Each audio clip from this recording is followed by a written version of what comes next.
has the respect of his teammates just because of his work ethic and his maturity. I think that's been the biggest thing that we've seen from James just really in the 18 months that we've been here is just how much he's grown, as a person and from a maturity standpoint. And so, he's always been really talented, but he's just different now than he has been. Richard Moore, I think, is the guy that is kind of the physically tough player on our football team. He's the guy that's the middle linebacker, the guy that can rally the troops, that everybody really respects. And then Rodney Clemens is somebody who's, played a lot of football for us. And Rodney's just the same thing, really mature, just an outstanding leader, has dealt with some adversity, through his career here. And I think everybody has a tremendous amount of respect for him. And then, when you look at Shane coming in and being elected captain, it's a little bit unusual for somebody who just joined your program really in May or June, really, to come in and earn everybody's respect that quickly. We let our football team vote on our captains, and we'll kind of decide if there's going to be 5 or 4 just based on the number of votes. And there were 4 guys that were head and shoulders above everybody else when it came to receiving votes by their teammates. And so, I think the thing that Shane did that's so interesting is, he's been the starting quarterback at Texas. I believe he started 19 games there, started as a freshman, had a lot of success there. And then probably, his third year didn't end probably the way he thought it was going to, just in terms of losing a job. But he played incredibly well last year for them in a limited role. I think everybody in our program really respects him for the way he handled the situation at Texas, but also the way he's handled the situation here at SMU. I mean, he came in from day one, never said a word, went to work. I think impressed everybody with his work ethic, his maturity, his approach. He wasn't promised anything, and we just told him, hey, look, we'll give you a chance to be the starting quarterback, and just like we would anybody else. And he came in, put his head down, rolled his sleeves up, went to work, and I think earned everybody's respect. And then I had a question on two of your, I guess, highly touted guys from the 2018 class, Shabazz Dotson, Travion Johnson. What have you guys seen anything from them in camp, or what's kind of, I guess, their status as they enter their second year with the program? Yeah, Shabazz has been a little banged up at times. I think the thing that Shabazz is doing is just learning how to work. How hard he's going to have to work in order to be successful at this level. He had kind of a lot of acclaim, as you said, coming out of high school, and so I think sometimes it's a little bit of an adjustment for those guys when they get here. Just understanding, you may have some talent, but you have to work incredibly hard, and I think he's starting to figure that out. Showed some moments this fall camp of becoming what we think he can become, but it's just got to keep working and keep grinding. And then Trey was serving a suspension over the summer, but just rejoined our team in the last 2 days, and we're excited about his future. I think some of the same things with Shabazz. Just needs to learn how to be consistent every day. Needs to to improve his work ethic and maturity as well. And I think that's the thing with both those guys. They're both talented players. And sometimes it's a process learning how to be successful and what it takes to be successful. And I think both of them are going through the process, and I think both of them will be better, on the other end of the process when they come out of it. Thank you. You're welcome. And our next question will come from Brad Bobo with 95.3 The Ticket. Hey, Coach, you touched on it a little bit in your open, but I was wondering if you could just sort of talk us through the origin of your relationship with Coach Anderson, and then two, sort of, a week before you bring your team up here, why it was important for you to be in Jonesboro on Friday for Wendy's service. Yeah, I think, to begin with, Blake and I met each other, close to 25 years ago. I was an assistant at Navarro Junior College, just kind of getting started in college football, and Blake was at Trinity Valley. And so, we started competing against each other then, and used to recruit the same guys on the road, and just, I really, began to respect Blake then, just his work ethic, and, he was always really professional, and just was somebody that I was, just really impressed with from the very first time I met him.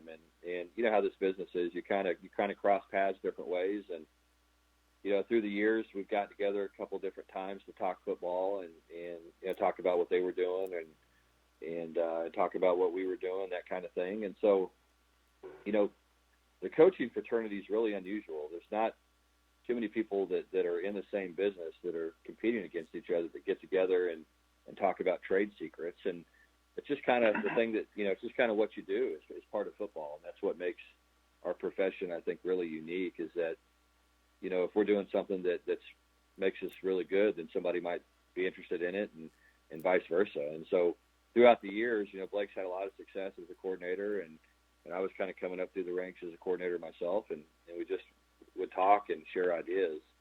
And then my wife, Kate, got to know Wendy pretty well through some of the coaching functions that we go through. Specifically spent a lot of time together in Phoenix every year at the Fiesta Bowl Summit. And they became close friends of ours. And Kate was really just impressed with Wendy, and I think they share a lot of the same values, very strong faith, and a real attachment to the players, and just kind of a family atmosphere. And I think Wendy was, one of the very best at doing that. And so, Blake and I just have a lot of similarities. I think share the same values, and certainly, Kate and Wendy shared the same values as well. So, we were just kind of instantly became friends, and have just, like I said, had a lot of respect for Blake and his family and Wendy through the years. And then when you look at A-State, new quarterback, two new coordinators, and even not really knowing, how involved Coach Anderson might be this week, what challenge has that presented in terms of game prep? Well, quite a few. I mean, there's certainly a lot of unknowns going in. Just as you said, with I think there's 7 new members of the coaching staff, and so so what we've tried to do as much as anything else, obviously, is go back and look at what they did at prior stops, watch that film, and then watch Arkansas State's film last year, to try to get an idea. And so, it's a tough game plan. I mean, it just is. It's a tough preparation. And so the thing I think that we have to do from our perspective is just worry about ourselves, get our team prepared to play the very best that we can, regardless of what happens and what style of offense we see, or what style of defense we see, or special teams, whatever the case may be. And that's, we talk to our players all the time. Look, we can't control our opponent and what they do and who they are, but we can control our preparation and our mentality and the way that we play. And so that's kind of been our approach, as we started preparing for this game. Thank you, Coach. Okay, thank you, guys. You have time for one more for Coach Dykes, please. And our next question will be from Dan Tortora with wakeupcalldt.com. Please go ahead. Good morning, Coach. How are you? I'm doing well, thanks. How are you? Doing well.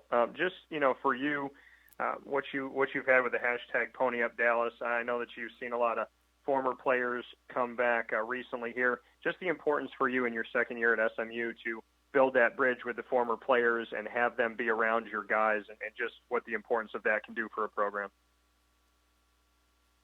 Yeah, I mean, look, I think it's incredibly significant for us to do everything that we can do to become, Dallas's team.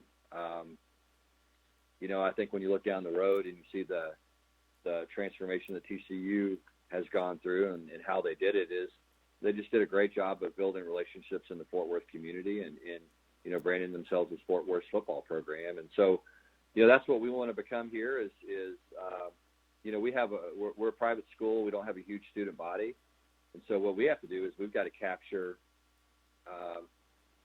people that may be an alum at the University of Texas or Texas Tech or Texas A&M or Oklahoma or whatever, but they need to come cheer for us, and we need to they need to embrace us, and we need to become, a team that everybody in Dallas supports. And, And the way you start that is through your former players and developing relationships with those guys and making sure that they feel welcome.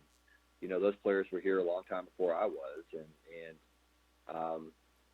and so I've always believed that if you're gonna do things, you've got to do things the right way, and the right way to build a program is to embrace the former players, get them involved in your program, learn everything you can from them about some of the things that they did here prior that worked and didn't work, and get them around your players as much as you possibly can so they can share some of the lessons and some of the things that they went through with your team. And so I think it's really important for us to just continue to build those relationships, make those players feel at home and welcome to be back, and because we have a lot to learn from them, and we appreciate the contributions to SMU football. Without these guys, we wouldn't have some of the facilities that we have here. We just built a $27 million indoor facility that's one of the best in college football, and without the former players' support and sacrifice, we would have never been able to do that. And so it's just really important to develop those relationships and continue to build those bridges between your former players and really all of Dallas and SMU.